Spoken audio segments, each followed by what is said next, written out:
now we are excited to welcome our presenters for tonight, IN2IT Chicago. I think we're starting with Cameron, so I'll let Cameron take it away. All right.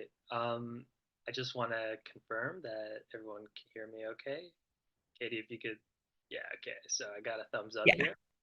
And then on the slides, are folks able to see that? Okay, thank you so much. All right, I'll get started here. Just give me 1 second here. All right.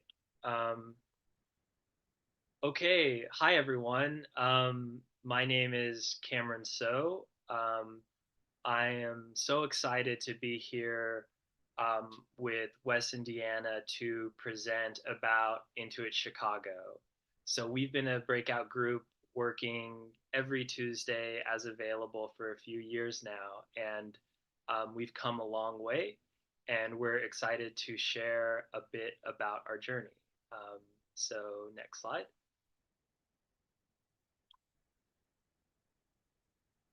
So IN2IT Chicago.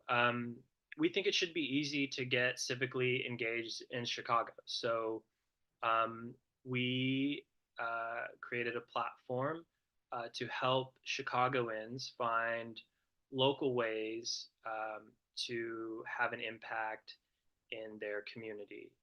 We kept hearing from volunteers and civic organizations about some of the challenges that um, both parties found in um, civic life in the city. So volunteers were facing a lot of barriers to finding events, finding the right events, and organizations were facing some challenges in finding volunteers, providing timely information, and a range of other challenges. And we kept hearing this set of challenges consistently.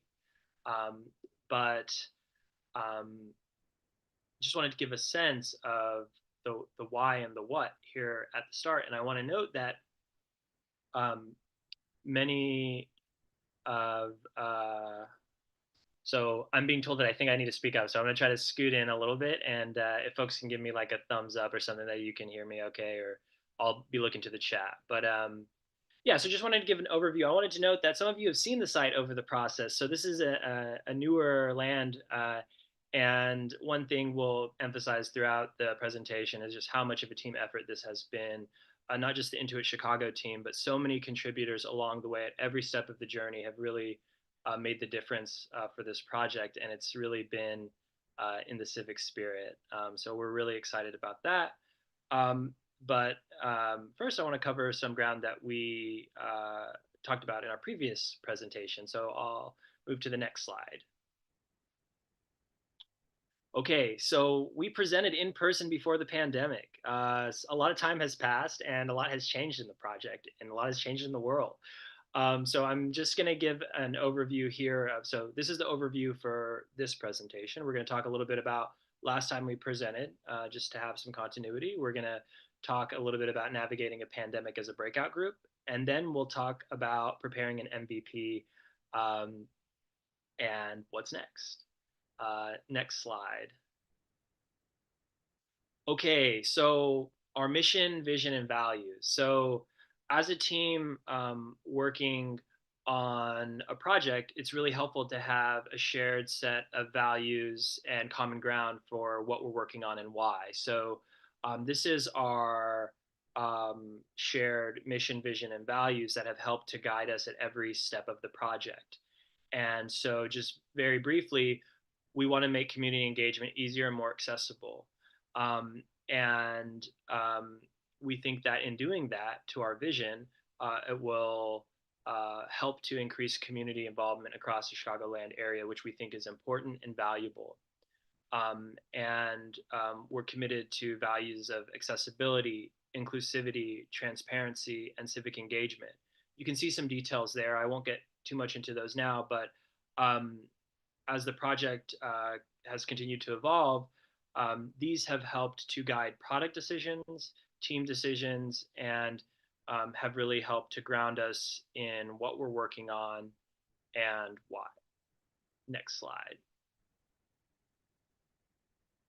Okay, so last time we presented, we talked a little bit about why IN2IT Chicago, which I've covered a little bit here. We talked a little bit about our start, our story, and lessons learned. I'm not going to retrace all of that ground. We're compressing a few Tuesdays over years into this presentation. But I did want to just speak to our start and our story here briefly. So we started not long after, so we started in the 2018, 2019. I get those mixed up sometimes. I'll look to my team to correct me later on that. But Lydia Jessup was an attendee of Shy Hack Night and had an idea of making it easier for people to get involved in the city. So this was in a context where an election had just happened. There was a dawning awareness of some of the more major issues in social media and a reconsideration of what does it mean to invest in institutions and in community. And the idea for what was then called the Clipboard Project began with, like any other Shy Hack Night project, Lydia pitching the breakout group and a few of us resonating with the idea, wanting to learn more, and us slowly over time trying to figure out what would it mean, what could the project look like, what did we need to learn, and from there we slowly gathered enough interest and had enough guidance to move the project along. And so a lot of the early process was in line with Shy Hack Night values, which is building with and not for. So a lot of the early process was, is this a problem? Are people finding challenges getting involved? What are organizations saying, thinking, doing? Um, and then we really started charting out a process and a course. And so that was sort of just our little bit of our origin story. Um, and next slide. I wanted to cover just a little bit of, we had done a lot of work over a fairly short period of time. So I'm going to breeze through this, but we were doing surveys for folks who were seeking volunteer opportunities. We were analyzing that work, a lot of research, talking to people, conversations, doing some research about civic engagement generally, about volunteerism generally. We had folks who were interested in web scraping, and we thought this might be a partial solution to some of the challenges we thought we might need to solve. We ended up not building out the scraping infrastructure, but it was an important part of the process and part of the journey. So some lessons learned there. We had wireframes, our first API call, our logo, which really helped to have a cohesive representation of the values and the brand identity and really an artifact of the things that we're working on. So all of these were really big milestones along the way, but just trying to give a sense of how much ground we covered and how we got to closer to today. But you see formalizing the product roadmap and then just iteration. A lot of research and a lot of changes, but that's in brief. And next slide, please. Okay, so we talked about a few lessons learned. Some of these are, I think, might resonate with other breakout groups, but there's the challenge in a breakout group like ours where we're all volunteers and we are dedicated volunteers, but um, you know, life happens, and so these are really dynamic groups. So we're trying to get work done in these breakout group sessions, but we're also trying to make a space so that folks who want to contribute have the information they need to get started. So um, um, finding new members and creating pathways to contribute is a challenge, and turnover was a challenge. But throughout the project, we had a core group anywhere from 3 to, I think at some points probably closer to a dozen at different times, of folks who either were cruising through or at the table to help us. So just the balance of like onboarding versus work to be done. letting folks proceed at their pace. We're not really going to tell you, so like work on this, this, and this. Sort of, we really work to align with what are you interested. Sort of, here's what work is available on the project. How can we find a way for everyone to benefit? Small groups work well. I think we'll get into some of that later on. A lot of the work happens outside of that Tuesday window for Shy Hack Night, and so we make time as available. We're volunteers and we're busy, and this work happens slowly over time, but it does happen over time, and we've been able to consistently make progress at each juncture thanks to the investment of so many people along the way. A lot of like turnkey contributions at different times. Next slide. Okay, and I just want folks to get a sense of these are some of the earlier wireframes. They might be familiar to folks. You'll see in the current site, some of this is still reflected.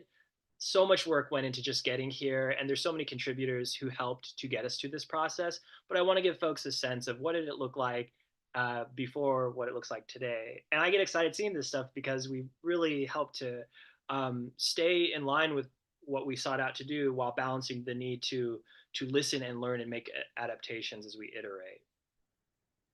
Next slide. Okay, yeah, and then so this was our previous landing page, and you can see the map and a few of the elements that you'll see on the current site. Next slide.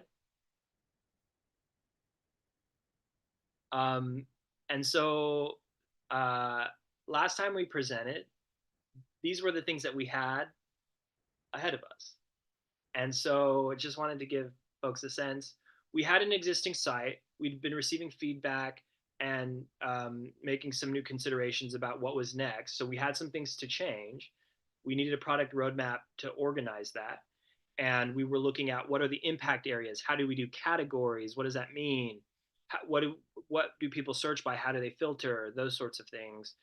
A lot of focus on, hey, experience is such a big differentiator that's important. What does experience, interface, and design look like moving forward? And then what do organizations need? What are they looking for? What features need to be in place to meet the mission for organizations? And with that, I'll ask for the next slide and I'll turn it over to Deanna. Thanks, Cameron. So as you saw in the images in the previous slides, over the last few years, we've been hard at work building and refining the initial vision for IN2IT. I wanted to tell you a bit more about some of the major steps that got us from there to here. We've seen an amazing transformation on the design side, starting with updating our branding. Updating and refining the logo and color scheme, as well as creating a consistent design system and guidelines to measure against. Each design decision is measured through the lens of whether or not it aligns with our values, lines up to our mission, and works visually with our branding. This has led to a thoughtfully crafted and unified look throughout the site, which in turn makes the experience just that much more enjoyable and easy to navigate. Developing the branding and visual style has been such a joy for me, and I'm thrilled with how it looks on the live site. Another major part of the transformation was a complete overhaul of the website layout and user interface. So much hard work and countless UX UI design iterations and revisions went into updating the website to look as good as it does today, and to make using the website as smooth as possible for users. Huge shout out to Destiny and Don who made that happen. Y'all did an amazing job, and we couldn't have done it without you. We also couldn't have done it without all the wonderful folks that have given us valuable user feedback over the years. Those people willing to test the site in its early stages and tell us what is working, what isn't working, what was confusing or felt like it was missing, and so on. We called upon people at the beginning, end, and all throughout this UX UI redesign process, and their feedback was really valuable in fleshing out all the critical features and layout decisions that needed to be made. We listened to this feedback, learned from it, and applied it in whatever ways we could. After the website designs were completed, our developer brought everything to life and created the staging website where we could finally see and use what we'd spent so long talking about and designing. It was fantastic to see how the new site functioned and looked, and we were so excited. So we had people test it again because we're nothing if not thorough. After one more round of testing and a few more tweaks, we finally released the new version onto the IN2IT Chicago website officially. This has been a real labor of love for a lot of us, and it's been a beautiful journey with many people working together and lending their skills wherever they can and however long they can. This launch took years and wasn't easy, especially given that much of this work was done during the pandemic with all the challenges that posed. But I'm going to hand it over to Wes and let him tell you a bit more about that. If we could move on to the next slide. Thanks, Deanna. So as mentioned before, Cameron mentioned, we started this project way back in 2018. This is well before the pandemic. And, we were pretty comfortable with our weekly meetings at the Braintree office. We had some really good times there. But, just like much of the world, in early 2020, we had to move to virtual meetings. Now, I think at that point, there were about 7 of us in the group. And in order to maintain some sense of normalcy, we would dedicate the first chunk of our weekly meetings just to social check-ins. So we would just take turns at updating the group about TV shows we're binge watching, recipes we're working on, that sort of pandemic sort of stuff. And it was really nice to be able to keep in touch with the other group members, but it also allowed us to connect really well with newcomers too, which was a nice benefit. And unlike some other virtual meetings, our Hack Night calls became kind of something to look forward to each week. Even when there were times when there wasn't much project work taking place, it still kept the group together. And I don't think we would have made it this far if we had maintained a less frequent or a less consistent meeting schedule. Next slide, please. On the topic of scheduling, we learned a lot about working on a project of this length. So there were periods where we'd go for maybe, 2 or 3 weeks or sometimes even longer without really hearing much from each other. And maybe only a couple of us could make the meetings each week. And at least internally, there were times when I wondered if the project was going to fizzle out or something like that due to lack of interest. On the other hand, though, there were times when all of us were making the weekly meetings, week after week, and we were bringing new work to show with the group, and it seemed like we were making a lot of progress. So, over time, we sort of just learned to just go with the flow, embrace momentum while we have it, but don't worry too much about it during the times you don't. To keep track of all the tasks we were working on and who was responsible for what, we would dedicate a single meeting every few months just to iron out what our 3, 6, and 12-month goals were. Now, this slide here is just a free template I found on Google Images. Our template didn't look anywhere near this pretty. It was just text in a Google Doc. But the process worked really well for us. And we didn't always achieve every single 3, 6, and 12-month goal, but just having the structure there helped keep us on track. And again, this is where our weekly meetings really came in to help us make steady progress. Because I know, speaking from my own experience, knowing that there was a weekly Hack Night call coming up each week, I found the motivation to just spend a bit more time on the project and maybe add a new feature or fix a bug, just so I had something new to bring to the group each week. And I'm not sure we would have made that same progress if we were meeting maybe once every 2 weeks or even less frequently than that. And I feel like probably the most important takeaway here is that most breakout groups are volunteer projects, right? We'll just have a limited amount of time we can contribute each week. And as a result, things move slowly. And that's totally fine. We can still build cool stuff and make interesting things happen. Next slide, please. Speaking of making things, let's talk about tech. Now, my recommendation for folks starting new projects, whether it be Hack Night or anything really, is if you have the freedom to choose your tools and frameworks, choose the tools that you know. So there have been many times, I've fallen for the latest JavaScript framework or some shiny new tool that other developers are saying is the best thing ever. Try not to do this. I recommend just trying to do one thing at a time. Either build your MVP or your minimum viable product, or learn a new tool.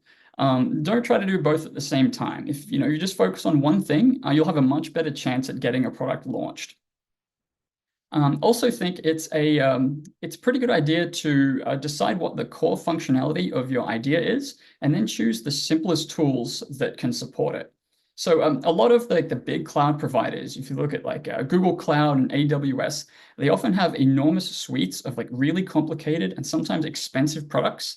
But really for most projects, all you need is like some sort of simple web hosting solution and a database.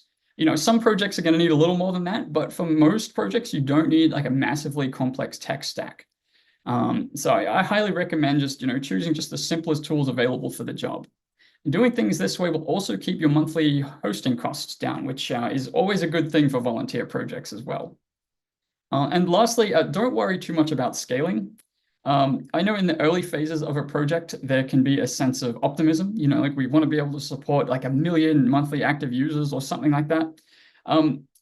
I reckon you should just focus on just building the MVP first, and if you do launch it and it does blow up and, reaches 1 million people, the scaling problems are kind of a good problem to have. And I recommend just, don't worry about it until that happens. With all that being said, here is the tech stack we went with. Now, I want to stress this isn't a particularly strong endorsement of any of these technologies. It's just what's working well for us now. We're using a JavaScript framework called Nuxt, which is built on top of Vue.js. It's hosted on a serverless solution called Vercel, and we've got it connected to a Google Firebase database. Google Firebase and Vercel actually both have fairly generous free tiers. So our effective monthly cost right now is very close to zero. But, of course, over time, if traffic picks up and hosting costs become a problem, we'll look at moving elsewhere.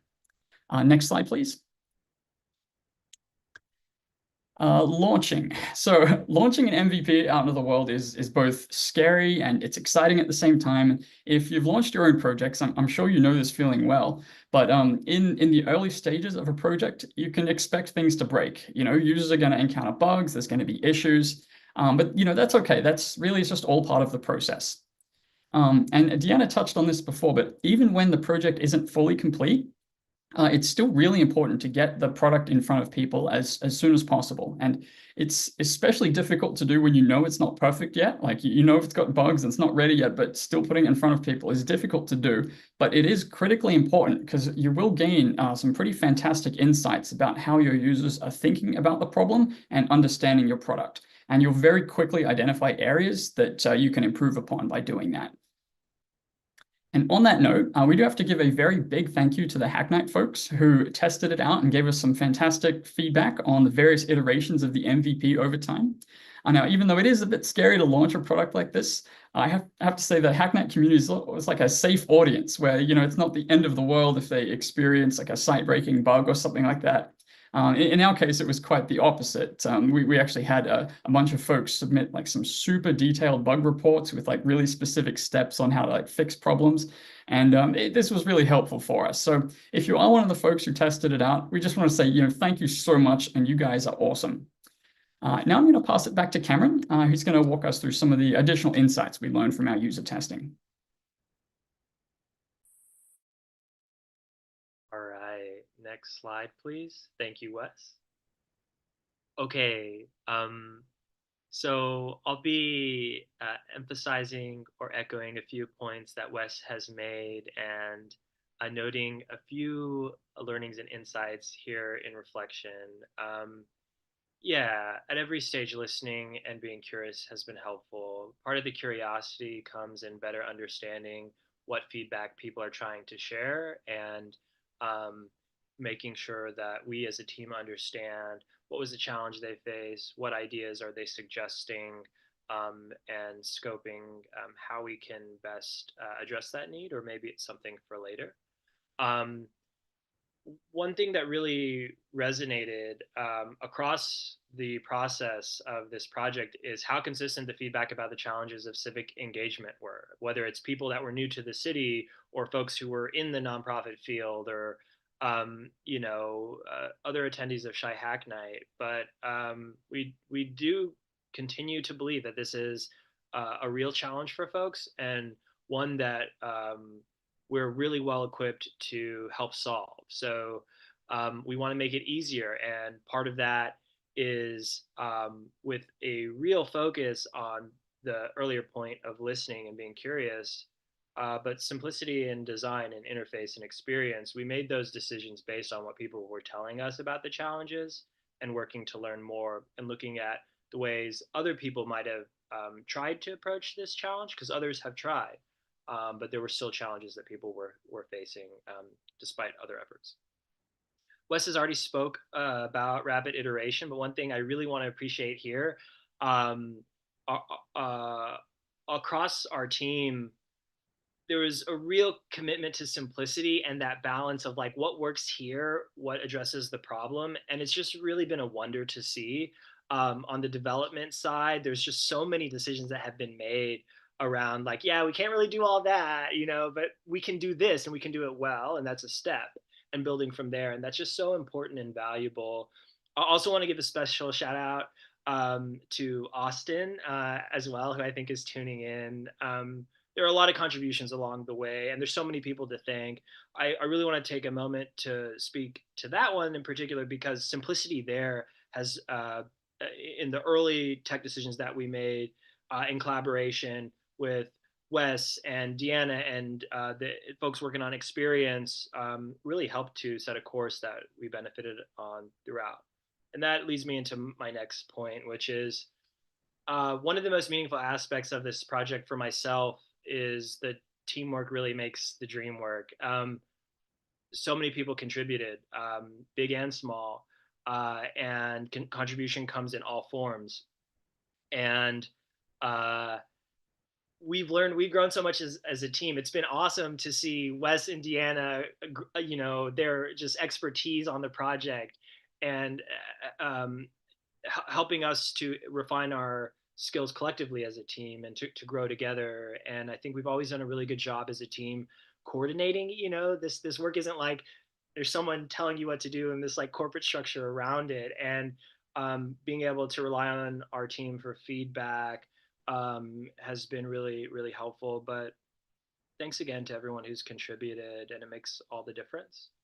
Um, and teamwork is just such an important aspect of this project. Next slide, please. Okay, so we're excited to be here to launch the project. And the project, you can check it out at IN2ITChicago.com. I know I was supposed to say that earlier, but I'm sure some of our curious Shy Hack Night audience is already like checking out the site and stuff like that. But as we've consistently said, we're here because of people contributing. We're going to hit the ground running. We're going to be reaching out to organizations. We'll be flyering around the city and engaging directly with folks.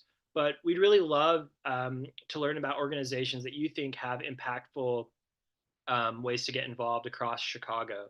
On our website, you can find a way to submit recommendations, and you can learn a little bit more about what organizations can post. We have, clear criteria around what types of organizations can post, and some more information there.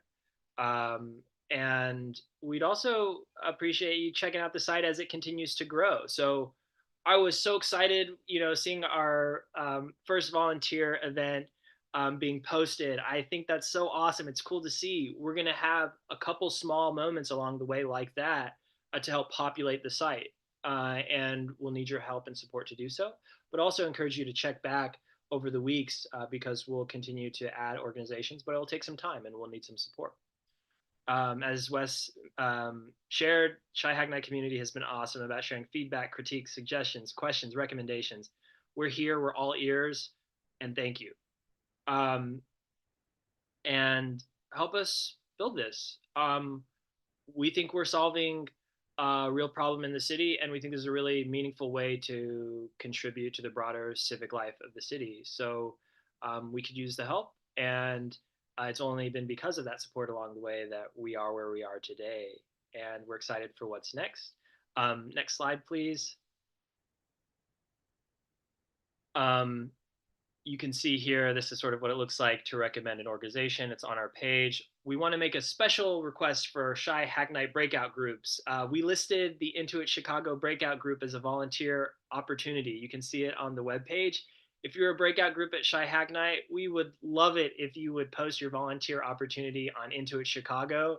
This is about as close as we can get to a live demo in the virtual setting here, not being in person, but Shy Hack Night community has always stepped up to help support this project, and we think it's a great opportunity to get the word out for your project to a broader audience. So thanks for the consideration.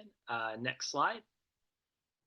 Um, and so as we prepare to transition to questions, I just wanted to leave on the screen here um, a few comments from previous contributors.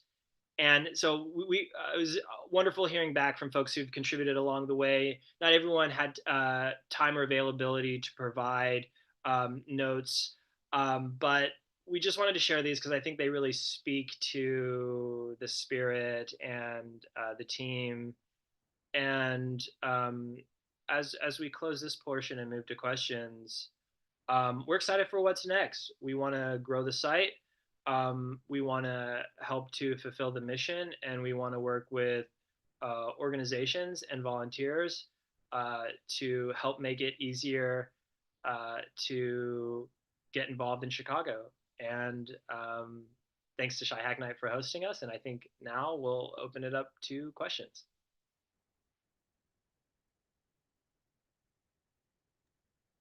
Awesome. Thank you all. That was great. We have some questions coming through. All right. Here's one. There are so many nonprofits in the Chicago area. What is your plan to reach them? Yeah, it's a good question. So we found that directly engaging with nonprofits has been a really good strategy. We at every stage have spoken to organizations, many of whom have encouraged us to reach back out when the site is ready and finished. So some of this is email. We also want to get the word out to folks who might not already know about the site. So flyers is going to be big for us. And we think that given what we know about how people are already finding volunteer events, that flyers might not be the right choice for other projects, but people really are looking at the cork board at the park to find what's going on in their local community and how they can get involved. People are looking at the coffee shop board, so we think that that's worth the time. We'll continue to learn about other ways to reach out. If you have ideas, we're all ears. But direct engagement, some of the traditional marketing, and seeking recommendations from folks as well, and then circling back to folks who have provided feedback previously. But of course, we're a small team, so help is valuable, and this stuff will happen over time. We don't expect overnight like super growth, but we do believe we can make consistent, steady progress at a pace that works for us as a team as we continue as we've done in the past. Awesome. Okay. If you could go back in time, what would you tell your past self? And what Tuesday would you tell yourself to do that? Or would you choose to do that? And what Tuesday would I choose to do that? Yeah, I guess they're looking for a specific Tuesday where maybe everything changed. What does Wes or Deanna? Did y'all have a? Can you say the question again, Katie? Sorry, just we were like processing. Yeah. Okay, here we go. If you could go back in time, what would you tell your past self? And which Tuesday would you choose to do it?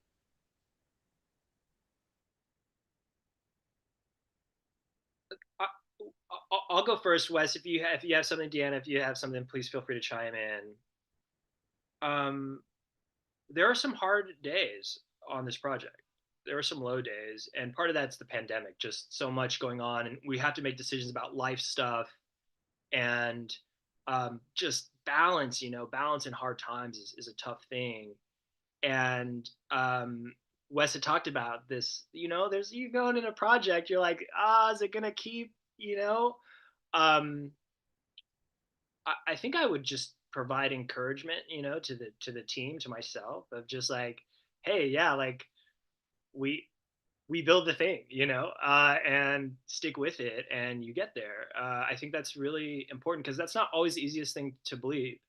In intense world changing events where you're like, can I make the meeting tonight? But sometimes just that decision on that evening where it might not be the most productive meeting, but I can show up tonight and keep going, like hearing that word of encouragement, I think is helpful.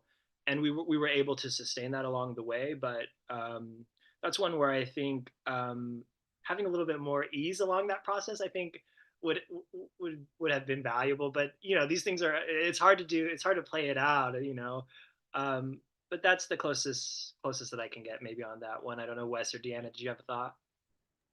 I feel like the process it's so gradual. It's very difficult to go back to like one single point and be like, ah, yes, this is where everything changed. It's just been like lots of little learnings over time. But to echo Cameron's point, I would go back and just give our inexperienced and much younger selves just encouragement. Just say, hey, right here, we're running. This is going to be a marathon. This is not going to be a sprint. Just take your time, learn what you can, and just, you don't have to like pull all-nighters like trying to, code this one thing early on. Yeah, and I agree. We were always doing the best that we could possibly do at every stage. I don't feel like we had any major trip ups or anything that we really would have or could have done done differently at these different stages. All of us have kind of grown along the way as this project has grown, and so that's just where we were at. The only thing I would say is savor that last empanada in person.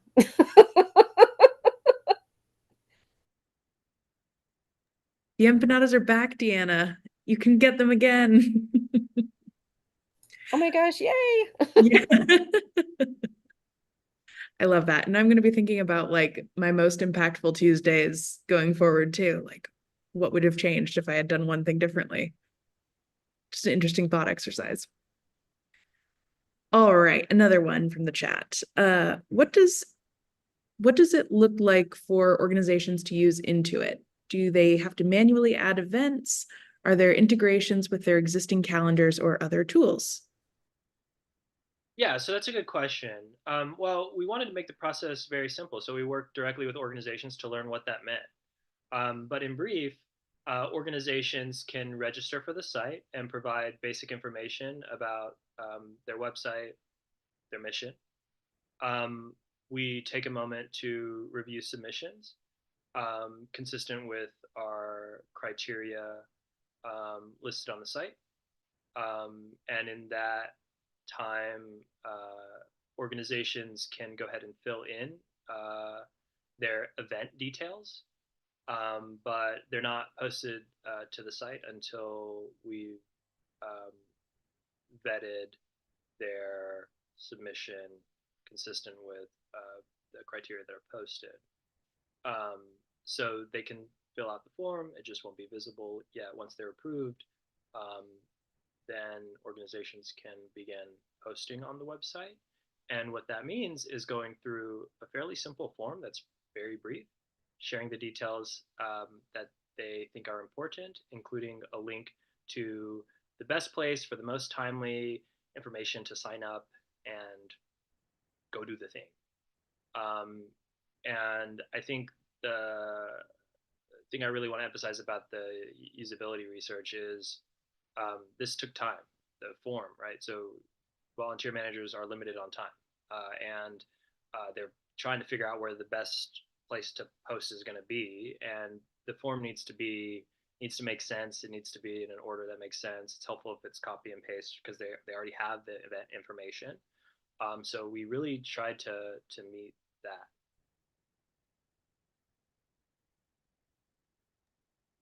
And of course, Wes and Deanna, feel free to hop in on if there's anything to add there. But I think that was in the main.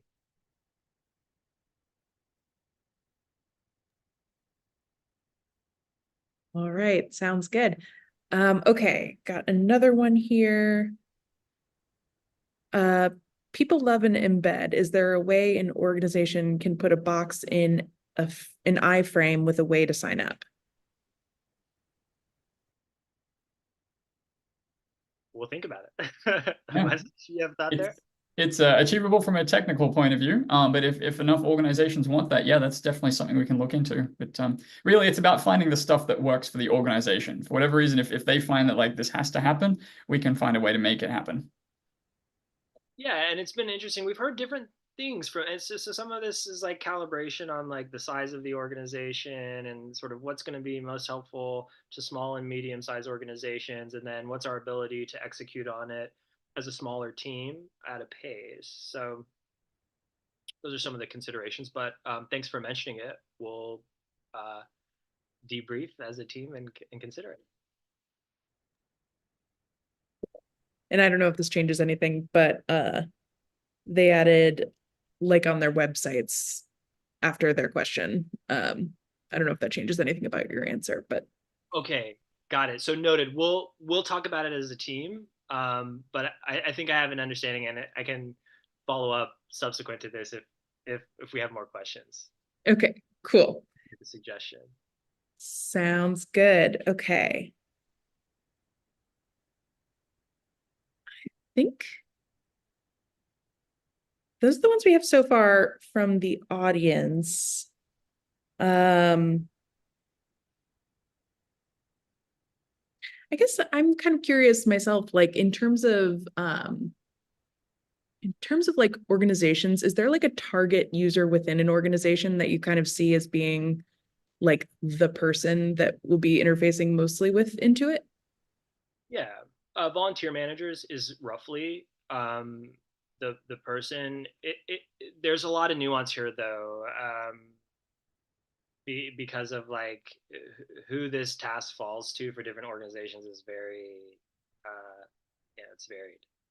And so sometimes it's like coordinators, sometimes it's like field workers who are going to actually be at the beach cleanup or whatever it is.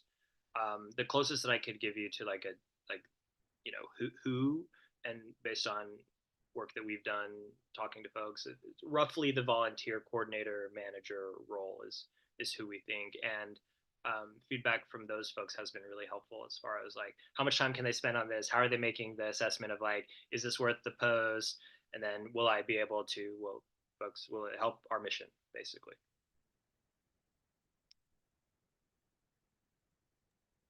Cool, that makes sense. Um,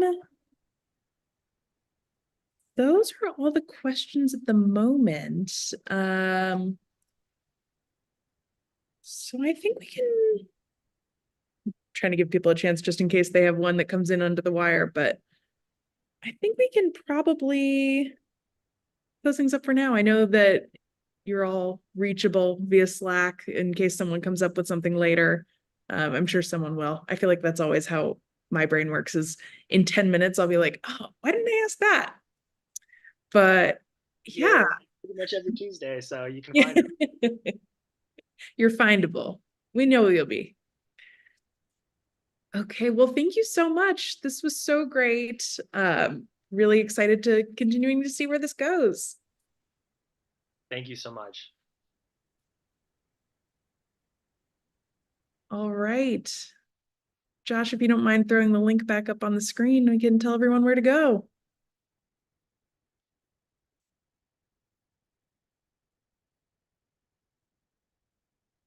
Awesome.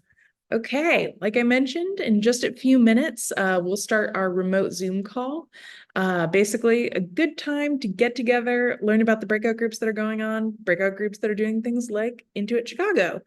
Lots of cool stuff going on. So please go check that out. Join us there, bit.ly/CHN remote Zoom. And the last thing that we do before we break, we always say, go forth and